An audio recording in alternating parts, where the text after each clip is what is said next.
Hi, everyone. Welcome to Healing Connection, where we can be your supporting light for better mental health. This is Angela. And this is Amina.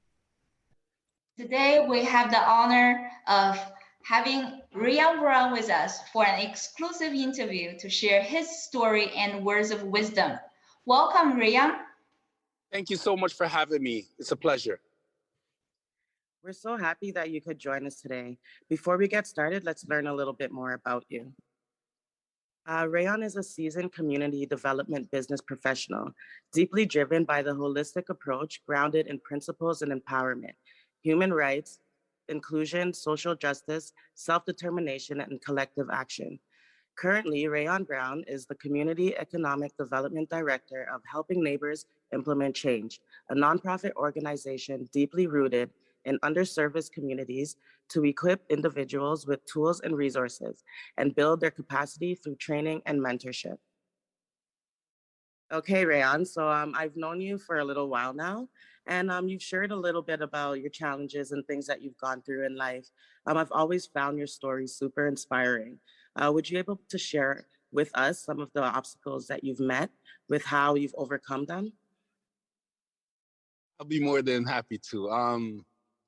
I've been working in the community for about 30 years. My very first job was as a community worker at a community center in Rexdale. So the story I decided to share is my challenges that I had growing up in terms of just discovering who I was and dealing with mental health. Because when I was younger, I was having sleeping disorders. I couldn't sleep. I was experiencing a lot of just strange things happening to me personally, and I couldn't explain what it was. And I went many years just with this challenge of just not being able to sleep, my mind racing, a whole bunch of different things. And I didn't know what was happening to me. I didn't know how to fix myself, but I knew something was wrong with me. Um, but I was later diagnosed. I was diagnosed with bipolar disorder at a young age in my teens, and it was just at the time for me, it was just something that was foreign because, like, as a young person growing up, we don't know a lot about, especially at the time in which I grew up, late '90s, early 2000. Mental health wasn't a big thing. Well, it was a big thing, but it wasn't brought in the forefront like it is today. So I was just never dealing with it properly, and um, what I had to do was like self-discovery for myself. I had to figure out how to treat myself, and what I had to do was I started taking this thing called cognitive behavioral therapy, which helped me significantly, but still the problem persisted because I was still not getting enough sleep. Things were still challenging for me. And it affected everything. Every aspect of my life was affected because my personal life was affected because my character changed. I was behaving erratically. My work life changed because, with my erratic behavior. And what I really had to do was um, not only like start looking at my health and taking my health seriously. I had to change the way I eat. I had to start exercising. I had to start developing like a schedule for me to sleep and maintaining that schedule.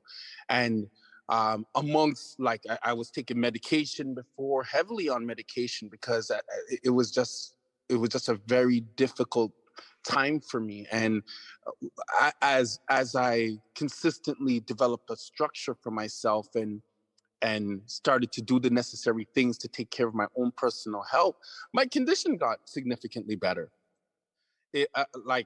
I've consistently have a routine of sleeping. I don't abuse drugs, alcohol, or anything else anymore.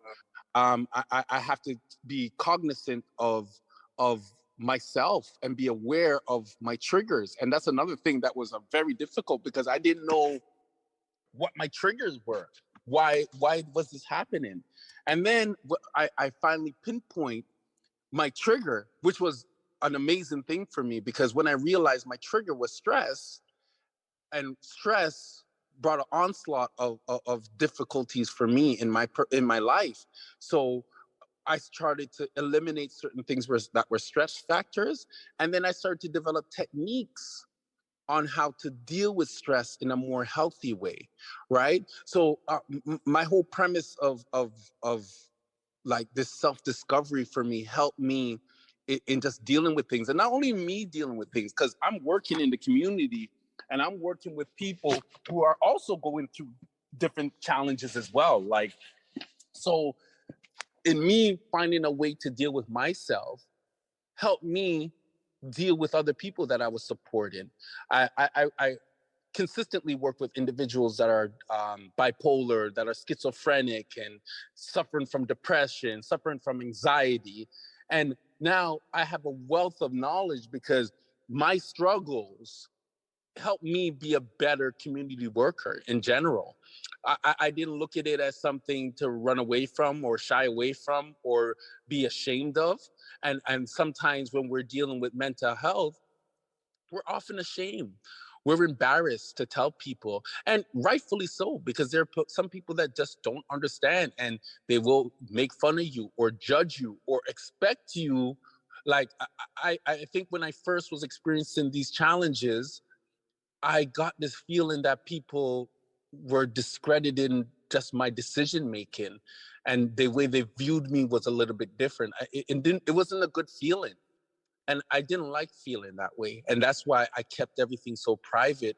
And then as I grew, as I became more educated about mental health, that shame kind of went away with it, and I was able to deal with things a little bit better. I still don't go around just telling everybody, because there's still some people who are ignorant to the fact, and there's certain people that will use it against you, right? So I'm still a little careful, but I'm still open enough, because in telling your story, you help so many other people that are hiding or not going out there to get the necessary help because they feel a way about it. So I don't mind sharing my story, because my stories are stories of inspiration. I was able to overcome.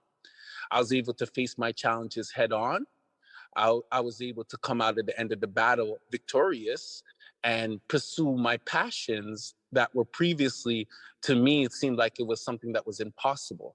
But now I'm looking back and I'm like, that experience really molded me and shaped me, not only to be a better person, but to be a better worker in my field.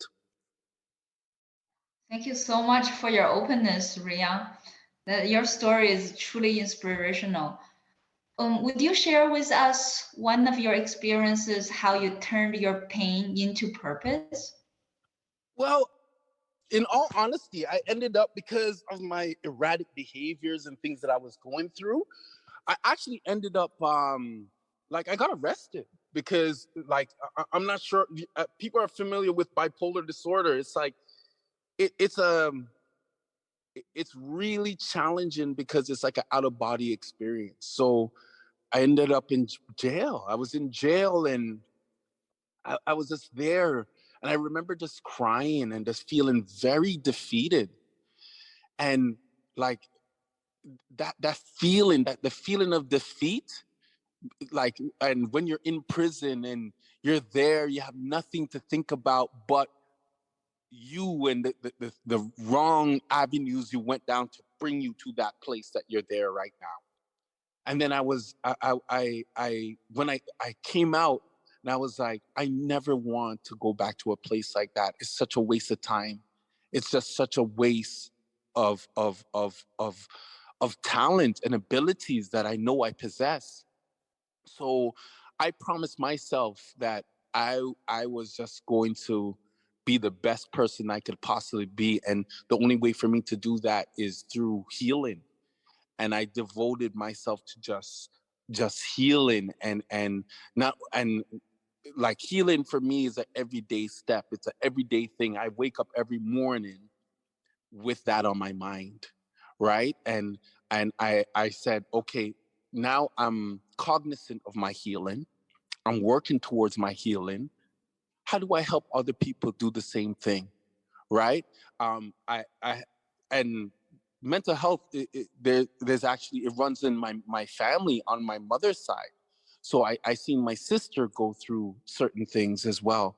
I seen other people in my family go through certain things. I seen coworkers going through things. So I devoted my time into being very, very supportive of mental health, because I understand there's a lot of wonderful, brilliant individuals that are suffering silently, and it's like a silent killer. So I said, whatever I could do, this is something that, this is the avenue that I want to go down in my life.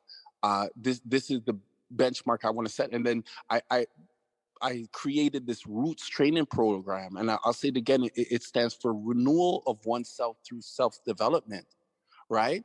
So it's, we could help people all we want, but how often do we take a look at ourselves and say, what do I need to improve on? What am I doing wrong that is affecting my life and affecting my development and affecting the people around me? So I created a program to help myself and in turn help others. Wow, that's so powerful. Yeah, that's amazing, Rayon. It's really nice to see how individuals turn something so traumatic or something that hindered them in their past, and then not only turn it around for themselves, but they also turn it around for others and help others. So I really admire that. It's very inspiring. Rayon, would you like to share for us like your top 3 words of wisdom to share with others about mental health? What would be your top 3 words or perhaps phrases that you would share with others for mental health, for better mental health? Okay, for better mental health. And these are the things that I did for better mental health. So the first thing is getting adequate sleep, right? In majority of the cases, people suffering from mental health, you'll see that they have a sleeping disorder. There's a problem with them sleeping. So Okay. it's doing the necessary things to get adequate sleep. And one of those necessary things, this is my next point, is physical fitness. You have to be active. You have to go out there and you have to exercise. You have to take part in things that's going to exert some kind of energy. So when you go home, you can sleep effectively, right? And then my last thing was adequate sleep, physical education. Make sure you're being physical, and then I slipped my mind momentarily, but eating well. Um, you don't realize how much your diet impacts your mental health. So when you're always eating fast food, you're not putting the right nutrients in your body, it's going to cause a chemical reaction.